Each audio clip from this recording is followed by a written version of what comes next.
Hi ಎಲ್ರಿಗೂ ನಮಸ್ಕಾರ. ನಾನು ನಿಮ್ಮ ರೆಹಮಾನ್ ಹಾಸನ್. ಟಾಕ್ಸಿಕ್ ಸಿನಿಮಾ ಇನ್ನೇನು ಕೆಲವು ಗಂಟೆಗಳು ಮಾತ್ರ ಬಾಕಿ ರಿಲೀಸ್ ಆಗೋದಕ್ಕೆ. ಗ್ರ್ಯಾಂಡ್ ರಿಲೀಸ್ ಆಗ್ತಾ ಇದೆ. ಇದೇ ಆಗಸ್ಟ್ 26ನೇ ತಾರೀಕು.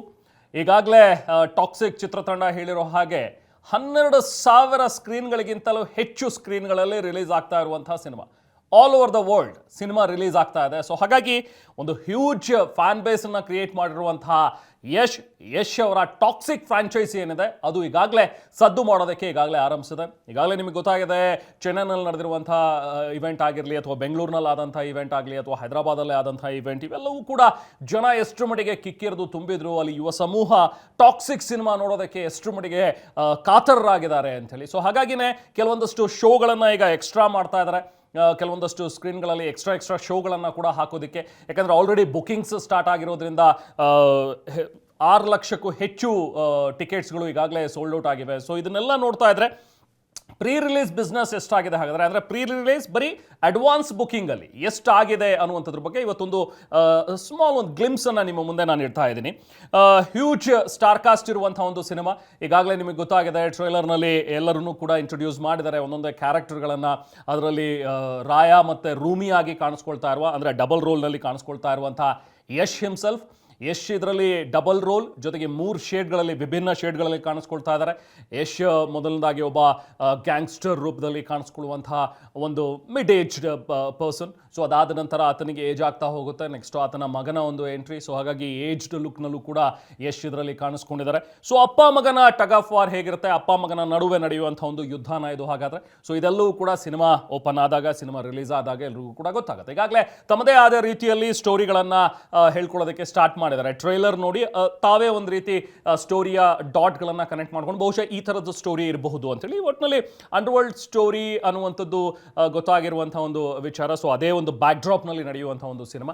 ಈಗಾಗಲೇ ಯಶ್ ಹಿಮ್ಸೆಲ್ಫ್ ಅಥವಾ ಅವರ ಇಡೀ ಚಿತ್ರತಂಡ ಹೇಳ್ಕೊಂಡಿರುವ ಹಾಗೆ it's a fairy tale for grown ups ಅಂತ ಹೇಳಿದ್ರೆ ವಯಸ್ಕರಿಗೆ ಇರುವಂಥ ಒಂದು ಸಿನಿಮಾ. ಸೊ ಹಾಗಾಗಿನೇ ಎ ಸರ್ಟಿಫೈ ಕೊಟ್ಟಿದ್ದಾರೆ. ಈಗಾಗಲೇ CBFC ರೇಟಿಂಗ್ ಕೂಡ ಬಂದಿದೆ. ಸೊ ಎ ಸರ್ಟಿಫಿಕೇಟ್ ಸಿಕ್ಕಿದೆ. ಸ್ವತಃ ಅವರು ಕೂಡ ಚಿತ್ರತಂಡ ಹೇಳ್ಕೊಂಡಿರೋ ಹಾಗೆ ಇದು fairy tale for a grown ups, ಅಂದರೆ ವಯಸ್ಕರಿಗಿರುವಂಥ ಮಾಡಿರುವಂಥ ಒಂದು cinema.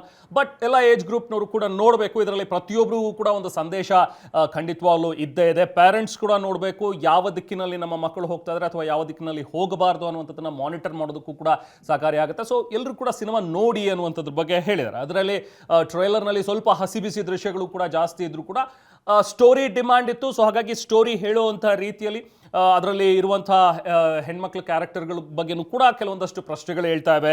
But it's a bold movie, it's a bold ಕ್ಯಾರೆಕ್ಟರ್ಗಳು ಎಲ್ಲವೂ ಕೂಡ ಇಲ್ಲಿರೋದು. ನಿಮಗೆ ಸಿನಿಮಾ ನೋಡಿದ್ರೆ ಖಂಡಿತವಾಗ್ಲೂ ಅರ್ಥ ಆಗುತ್ತೆ ಅನ್ನುವಂಥದ್ದನ್ನು ಈಗಾಗಲೇ ಚಿತ್ರತಂಡ ಹೇಳಿದೆ. ಇನ್ನೊಂದು ಕೆಲವೇ ಗಂಟೆಗಳು ಮಾತ್ರ ಬಾಕಿ ಇವೆ. ಇನ್ನೊಂದು ಸಿನಿಮಾ ಕೂಡ ರಿಲೀಸ್ ಆಗುತ್ತೆ, ನಮ್ಮ ಮುಂದೆ ಬರುತ್ತೆ. ಥಿಯೇಟರ್ಗಳಲ್ಲಿ ಹೇಗೆ ಜನ ಇದನ್ನು ರಿಸೀವ್ ಮಾಡ್ತಾರೆ, ಜೊತೆಗೆ ಒಂದು ಲೆವೆಲ್ಗೆ ಹೇಗೆ ಸಿನಿಮಾನ ಕೊಂಡೊಯ್ತಾರೆ ಅನ್ನುವಂಥದ್ದು ಇನ್ನೊಂದು ಸ್ವಲ್ಪ ದಿನಗಳಲ್ಲೇ ಗೊತ್ತಾಗುತ್ತೆ. ಬಟ್ ಒಂದಂತೂ ಸತ್ಯ, ನಮ್ಮ ಕನ್ನಡದ ನೆಲದಲ್ಲಿ ಬೆಳೆದಿರುವಂಥ ಯಶ್ ಆ ಮಟ್ಟಕ್ಕೆ, ಹಾಲಿವುಡ್ ಮಟ್ಟಕ್ಕೆ ಒಂದು ಸಿನಿಮಾವನ್ನು ಮಾಡಿದ್ದಾರೆ ಅಂತ ಹೇಳಿದ್ರೆ ವಿ ಮಸ್ಟ್ ಅಪ್ರಿಷಿಯೇಟ್.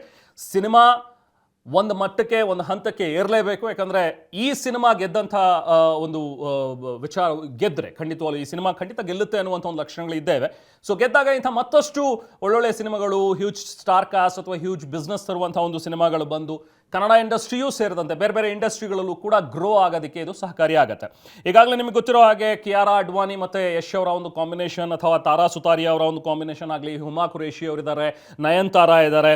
ಸೊ ಈ ಥರ ಒಂದು ಹ್ಯೂಜ್ ಮಲ್ಟಿ ಸ್ಟಾರ್ ಕಾಸ್ಟ್ ಇರುವಂಥ ಒಂದು ಸಿನಿಮಾ. ಸೊ ಹಾಗಾಗಿ ಡಿಮ್ಯಾಂಡ್ ಕೂಡ ಹೆಚ್ಚಾಗಿ ಕ್ರಿಯೇಟ್ ಆಗಿದೆ ಟಿಕೆಟ್ಗಳಿಗೆ. ನಾನು ಈಗಾಗಲೇ ನಿಮ್ಗೆ ಹೇಳ್ತಾ ಇದ್ದೆ, ಮುಂಬೈನಲ್ಲಿ ಆಲ್ರೆಡಿ 6 ಗಂಟೆ ಶೋ, ಬೆಳಗಿನ ಜಾವ 6 ಗಂಟೆ ಶೋ ಮತ್ತು ರಾತ್ರಿ 11:45, 12 ಗಂಟೆಯ ಹತ್ತರದ ಒಂದು ಶೋಗಳನ್ನು ಕೂಡ ಎಕ್ಸ್ಟೆಂಡ್ ಮಾಡಬೇಕು ಅನ್ನುವಂಥದ್ರ ಬಗ್ಗೆ ಈಗಾಗಲೇ ಪ್ಲ್ಯಾನ್ ಮಾಡ್ತಾ ಇದ್ದಾರೆ. ಯಾಕಂದರೆ ಈಗ ಓಪನ್ ಆಗಿರುವಂಥ ಒಂದು ಶೋಗಳೇನಿದೆ ಅದೆಲ್ಲವೂ ಕೂಡ ಟಿಕೆಟ್ಗಳು ಸೋಲ್ಡ್ ಔಟ್ ಆಗಿವೆ. ಸೊ ಹಾಗಾಗಿ ಎಕ್ಸ್ಟ್ರಾ ಶೋಗಳನ್ನು ಆ್ಯಡ್ ಮಾಡಬೇಕು ಅನ್ನುವಂಥದ್ರ ಬಗ್ಗೆ ಎಲ್ಲ ಕಡೆಯೂ ಕೂಡ ಚರ್ಚೆಗಳು ಆಗ್ತಾ ಇವೆ. At the same time ticket rate ಕೂಡ ಜಾಸ್ತಿ ಆಗಿದೆ ಅನ್ನೋಂಥದ್ರ ಬಗ್ಗೆ ಒಂದಷ್ಟು ಜನ ಮಾತಾಡ್ತಾ ಇದ್ದಾರೆ, ಹೇಳ್ತಾರೆ. ಕೆಲವೊಂದಷ್ಟು ಜನ ಏನಪ್ಪ ಇಷ್ಟು ಮಟ್ಟಿಗೆ ಟಿಕೆಟ್ ಜಾಸ್ತಿ ಆಗಿದೆ, ನಾವೆಲ್ಲರೂ ಕೂಡ ನೋಡೋಕ್ಕಾಗತ್ತಾ ಸಿನಿಮಾ ಅನ್ನೋ ಮಟ್ಟಿಗೂ ಕೂಡ ಮಾತಾಡಿದ್ದಾರೆ. ಬೆಂಗಳೂರು ಮತ್ತು ಮುಂಬೈಗಳಲ್ಲಿ ಹೈಯೆಸ್ಟ್ ಬಹುಶಃ ಟಿಕೆಟ್ಗಳು ಸೇಲ್ ಆಗ್ತಾ ಇರುವಂಥದ್ದು ನೋಡಿದ್ರೆ ₹2,250. ಈಗ ಈ ವಿಡಿಯೋ ಮಾಡುವಾಗ ನಮಗೆ ಸಿಕ್ಕಂಥ ಒಂದು ಮಾಹಿತಿಯನ್ನು ಗಮನಿಸಿ ನಾವು ಹೇಳೋದಾದರೆ ₹2,250 ಪರ್ ಟಿಕೆಟ್ ಕೂಡ ಅಷ್ಟು ಮಟ್ಟಿಗೂ ಸೇಲ್ ಆಗಿದೆ ಆ ಟಿಕೆಟ್ನ ಬೆಲೆ ಅಂತೇಳಿ. ಅದು ಇನ್ನೂ ಕೂಡ ಹೋಗ್ತಾ ಹೋಗ್ತಾ ಜಾಸ್ತಿನೂ ಆಗಬಹುದು ಅನ್ನುವಂಥದ್ರ ಬಗ್ಗೆನೂ ಕೂಡ ಲೆಕ್ಕಾಚಾರಗಳಿವೆ. ಇನ್ನು ಟ್ರೇಡ್ ಟ್ರ್ಯಾಕರ್ ಸ್ಯಾಕ್ನಿಕ್ ಅನ್ನುವಂಥದ್ದು ಒಂದು ವೆಬ್ಸೈಟ್ ಏನಿದೆ, ಆ ಸ್ಯಾಕ್ನಿಕ್ ಅವರು ಈಗಾಗಲೇ ಪ್ರೀ ರಿಲೀಸ್ ಬಿಸ್ನೆಸ್ ಅಂದರೆ ಅಡ್ವಾನ್ಸ್ ಬುಕ್ಕಿಂಗಲ್ಲಿ ಎಷ್ಟು ಮಾಡಿದೆ, ಈಗಾಗಲೇ ಗ್ರಾಸ್ ಇನ್ಕಮ್ ಎಷ್ಟು ಬಂದಿದೆ ಟಾಕ್ಸಿಕ್ಗೆ ಅನ್ನುವಂಥದ್ರ ಬಗ್ಗೆ ಅವರು ಅಂಕಿಅಂಶಗಳನ್ನು ರಿಲೀಸ್ ಮಾಡಿದ್ದಾರೆ. ಸೊ ಟಿಲ್ ನಾವು ನಾನು ಈಗ ವಿಡಿಯೋ ರೆಕಾರ್ಡ್ ಮಾಡುವಾಗ ನಮಗೆ ಸಿಕ್ಕಂಥ ಒಂದು ಅಂಕಿಅಂಶಗಳನ್ನು ಆಧರಿಸಿ ನಿಮಗೆ ಹೇಳೋದಾದರೆ ಈಗಾಗಲೇ 30 ಕೋಟಿಗೂ ಹೆಚ್ಚು ಇನ್ಕಮನ್ನು ಗಳಿಸಿದೆ. ಅಂದರೆ ಗ್ರಾಸ್ ಕಲೆಕ್ಷನ್ ಆಗಿರುವಂಥದ್ದು, ಇದು ಗ್ರಾಸ್ ಕಲೆಕ್ಷನ್ ನಾನೀಗ ಮಾತಾಡ್ತಾ ಇರುವಂಥದ್ದು ಸ್ಯಾಕ್ನಿಕ್ ಹೇಳಿರೋ ಪ್ರಕಾರ. ಅಂದರೆ ಪ್ರೀ ಬುಕ್ಕಿಂಗ್ಗಳೇನಾಗಿದೆ ಅಲ್ಲ, ಅಂದರೆ ಇನ್ನೂ ರಿಲೀಸ್ ಆಗಿಲ್ಲ ಸಿನಿಮಾ, ರಿಲೀಸ್ಗಿಂತ ಮುಂಚೆ ಈ ಶೋಗಳಿಗಾಗಲೇ ಸೋಲ್ಡ್ ಔಟ್ ಆಗಿವೆ, ಬುಕ್ಕಿಂಗ್ಸ್ ಆಗಿವೆ. ಸೊ ಇದನ್ನು ಆಧರಿಸಿ ಹೇಳೋದಾದರೆ 30 ಕೋಟಿಗೂ ಹೆಚ್ಚು ಗ್ರಾಸ್ ಕಲೆಕ್ಷನ್ ಇದಾಗಲೇ ಆಗಿದೆ. ಇದರಲ್ಲಿ ನಾನಾಗಲೇ ಹೇಳಿದೆ 6,46,000ಕ್ಕೂ ಹೆಚ್ಚು ಟಿಕೆಟ್ಗಳು ಈಗಾಗಲೇ ಸೋಲ್ಡ್ ಔಟ್ ಆಗಿವೆ. So gross collection over all blocked ಸೀಟ್ಸನ್ನು ಕೂಡ ನಾವು ಗಮನಿಸಿ ಹೇಳೋದಾದರೆ ಸ್ಯಾಕ್ನಿಕ್ ಪ್ರಕಾರ 33,07,00,000ದಷ್ಟು ಈಗಾಗಲೇ ಗ್ರಾಸ್ ಕಲೆಕ್ಷನ್ ಆಗಿರುವಂಥದ್ದು. ಇನ್ನು ಬ್ಲಾಕ್ಡ್ ಸೀಟನ್ನು ಬಿಟ್ಟು ನಾವು ಹೇಳೋದಾದರೆ 24,51,00,000 ಅಷ್ಟು ಕಲೆಕ್ಷನ್ ಗ್ರಾಸ್ ಕಲೆಕ್ಷನ್ ಆಗಿದೆ. ಹಾಗೆ ಬರೀ ಕರ್ನಾಟಕದಲ್ಲಿ ಮಾತಾಡೋದಾದರೆ ಕರ್ನಾಟಕದಲ್ಲಿ ಅತಿ ಹೆಚ್ಚು ಕರ್ನಾಟಕ ಮತ್ತು ಮುಂಬೈ ಎರಡು ಕಡೆನೂ ಕೂಡ ತುಂಬಾ ಟಾಕ್ಸಿಕ್ಕಿಗೆ ಕ್ರೇಜ್ ಇರುವಂಥದ್ದನ್ನು ನೋಡ್ತಾ ಇದ್ದೀವಿ. ಇನ್ ಕರ್ನಾಟಕ ಎಲ್ಲ ಲ್ಯಾಂಗ್ವೇಜ್, ಈಗ ಕನ್ನಡ, ತಮಿಳ್, ತೆಲುಗು, ಹಿಂದಿ ಎಲ್ಲ ಲ್ಯಾಂಗ್ವೇಜ್ನ ಒಂದು ಅವತರಣಿಕೆಗಳನ್ನು ಕೂಡ ಒಟ್ಟು ಹಾಕಿ ನೋಡಿದ್ರೆ 15,65,00,000ದಷ್ಟು ಗ್ರಾಸ್ ಕಲೆಕ್ಷನನ್ನು ಮಾಡಿದೆ ಕರ್ನಾಟಕದ ಮಟ್ಟಿಗೆ. ಬರೀ ಕನ್ನಡ ಒಂದೇ ಅಲ್ಲ, ಬೇರೆ ಬೇರೆ ಲ್ಯಾಂಗ್ವೇಜನ್ನು ಕೂಡ ಇನ್ಕ್ಲೂಡ್ ಮಾಡಿದ್ರೆ. ಅದೇ ಮಹಾರಾಷ್ಟ್ರದಲ್ಲಿ ಹಾಗೆ ನಾವು ಗಮನಿಸ್ತಾ ಹೋದರೆ ಎಲ್ಲ ಲ್ಯಾಂಗ್ವೇಜಲ್ಲೂ ಕೂಡ ಒಳ್ಳೆಯ ಕಲೆಕ್ಷನ್ಸನ್ನು ನಾವು ನೋಡ್ತಾ ಇದ್ದೀವಿ. ನಾನು ಆಗಲೇ ಹೇಳಿದೆ ಕನ್ನಡ ಮತ್ತು ಹಿಂದಿಯಲ್ಲಿ ಹೆಚ್ಚು ಕಾಂಪಿಟೇಷನ್ ಅಥವಾ ಹೆಚ್ಚು ಬೇಡಿಕೆ ಇರುವಂಥದ್ದು ಈ ಸಿನಿಮಾಗೆ ನಾವು ನೋಡ್ತಾ ಇದ್ದೀವಿ. ಬಟ್ ಓವರಾಲ್ ಮಹಾರಾಷ್ಟ್ರದ ಒಂದು ಕಲೆಕ್ಷನ್ಸನ್ನು ನಾವು ಗ್ರಾಸ್ ಲೆಕ್ಕ ಹಾಕಿದ್ರೆ ಮಹಾರಾಷ್ಟ್ರದಲ್ಲಿ 3,05,00,000ದಷ್ಟು ಗ್ರಾಸ್ ಕಲೆಕ್ಷನ್ ಆಗಿದೆ ಎಲ್ಲ ಲ್ಯಾಂಗ್ವೇಜ್ ಬಗ್ಗೆ ಇದು ಹೇಳೋದಾದರೆ. ಇನ್ನು ಡೆಲ್ಲಿಗೆ ಹೋಗಿದ್ರೆ 2,13,00,000, ಉತ್ತರ ಪ್ರದೇಶದಲ್ಲಿ 1,67,00,000, ವೆಸ್ಟ್ ಬೆಂಗಾಲ್ನಲ್ಲೂ ಕೂಡ 1,63,00,000ದಷ್ಟು ಗ್ರಾಸ್ ಕಲೆಕ್ಷನ್ ಈಗಾಗಲೇ ಮಾಡಿದೆ ಎಲ್ಲ ಲ್ಯಾಂಗ್ವೇಜ್ನ ಒಂದು ಕಾಪಿಗಳನ್ನ, ಎಲ್ಲ ಲ್ಯಾಂಗ್ವೇಜ್ನ ಶೋಗಳನ್ನು ಕೂಡ ಒಟ್ಟು ಹಾಕಿದ್ರೆ. ಇನ್ನು ಕನ್ನಡ ಲ್ಯಾಂಗ್ವೇಜ್ ಒಂದನ್ನೇ ನಾವು ಮಾತಾಡಿದ್ರೆ ಕರ್ನಾಟಕದಲ್ಲಿ ಅಥವಾ ಬೇರೆ ಬೇರೆ ಭಾಗಗಳಲ್ಲೂ ಕೂಡ ಕರ್ನಾಟಕ ಲ್ಯಾಂಗ್ವೇಜ್ ಒಂದೇ ಕಾಪಿ, ನಾವು ಒಂದೇ ಶೋಗಳ ಬಗ್ಗೆ ಹೇಳೋದಾದರೆ 11,98,00,000 ಗ್ರಾಸ್ ಕಲೆಕ್ಷನ್, 11,98,00,000 ಹತ್ತತ್ರ 12 ಕೋಟಿಯಷ್ಟು ಗ್ರಾಸ್ ಕಲೆಕ್ಷನನ್ನು ಈಗಾಗಲೇ ಮಾಡಿದೆ. ಇನ್ನು ಹಿಂದಿ ಸೇಮ್ ಪೈಪೋಟಿ ಇದೆ, ಕನ್ನಡ ಮತ್ತು ಹಿಂದಿ ಹೆಚ್ಚು ಬೇಡಿಕೆ ಇರುವಂಥದ್ದು. ಹಿಂದಿ ಕೂಡ 11.72 ಕೋಟಿಯಷ್ಟು, ಅಲ್ಲಿಗೆ ಹತ್ತತ್ರ ಅದು ಕೂಡ 12 ಕೋಟಿಯಷ್ಟು ಆಗುತ್ತೆ ಗ್ರಾಸ್ ಕಲೆಕ್ಷನನ್ನು ಮಾಡಿದೆ. ಬಟ್ ತೆಲುಗು, ತಮಿಳ್, ಮಲಯಾಳಂ ಈ ಲ್ಯಾಂಗ್ವೇಜ್ಗಳಲ್ಲಿ ಸ್ವಲ್ಪ ಕಮ್ಮಿ ಇದೆ. ಕ್ಯುಮ್ಯುಲೇಟಿವ್ ಓವರ್ ಆಲ್ ತಗೊಂಡ್ರು ಕೂಡ ಹತ್ತತ್ರ 80 ಲಕ್ಷದಷ್ಟು ಗ್ರಾಸ್ ಕಲೆಕ್ಷನ್ ಆಗಿರುವಂಥದ್ದನ್ನು ನೋಡ್ತಾ ಇದ್ದೀವಿ. ಸೊ ಈ ಲ್ಯಾಂಗ್ವೇಜ್ನ ಈಗ ಟಾಕ್ಸಿಕ್ ಸಿನಿಮಾ ಈ ಲ್ಯಾಂಗ್ವೇಜ್ಗಳಲ್ಲಿ ತೆಲುಗು, ಕನ್ನಡ ಮತ್ತು ತಮಿಳ್, ಮಲಯಾಳಂನ ಅವತರಣಿಕೆಗಳೇನಿದೆ ಅದು ಸ್ವಲ್ಪ ಕಮ್ಮಿ ಇದೆ. ಬಟ್ ಹಿಂದಿ ಮತ್ತು ಕನ್ನಡದಲ್ಲಂತೂ ಹ್ಯೂಜ್ ಡಿಮ್ಯಾಂಡ್ ಇದ್ದೇ ಇದೆ. ಸೊ ಹೀಗೆ ಈಗಾಗಲೇ 30 ಕೋಟಿಗೂ ಹೆಚ್ಚು ಗ್ರಾಸ್ ಕಲೆಕ್ಷನನ್ನು ಮಾಡಿರುವಂಥ ಒಂದು ಟಾಕ್ಸಿಕ್ ಪ್ರೀ ರಿಲೀಸ್. ಬಟ್ ಇದೇ ಹೈಯೆಸ್ಟ್ ಅಂತ ಹೇಳಿದ್ರೆ ಇಲ್ಲ, ಖಂಡಿತವಾಗ್ಲೂ ಬೇರೆ ಬೇರೆ ಸಿನಿಮಾಗಳು ಕೂಡ ಈಗಾಗಲೇ ಪ್ರೀ ರಿಲೀಸಲ್ಲಿ ಇದಕ್ಕಿಂತ ಹೆಚ್ಚು ಬಿಸ್ನೆಸ್ ಮಾಡಿರುವಂಥವು ಇದ್ದೇ ಇದೆ.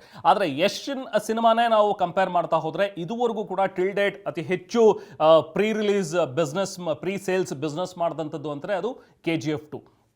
KGF 2 ಇದೇ ಮಟ್ಟಕ್ಕೆ ನಾವು ಹೇಳೋದಾದರೆ ಇನ್ನು ರಿಲೀಸ್ಗಿಂತ ಮುಂಚೆ ಅದು ಗಳಿಸಿದಂಥ ಒಂದು ಗ್ರಾಸ್ ಕಲೆಕ್ಷನ್ ಇತ್ತಲ್ಲ ಅದು ಹ್ಯೂಜ್ ಆಗಿತ್ತು.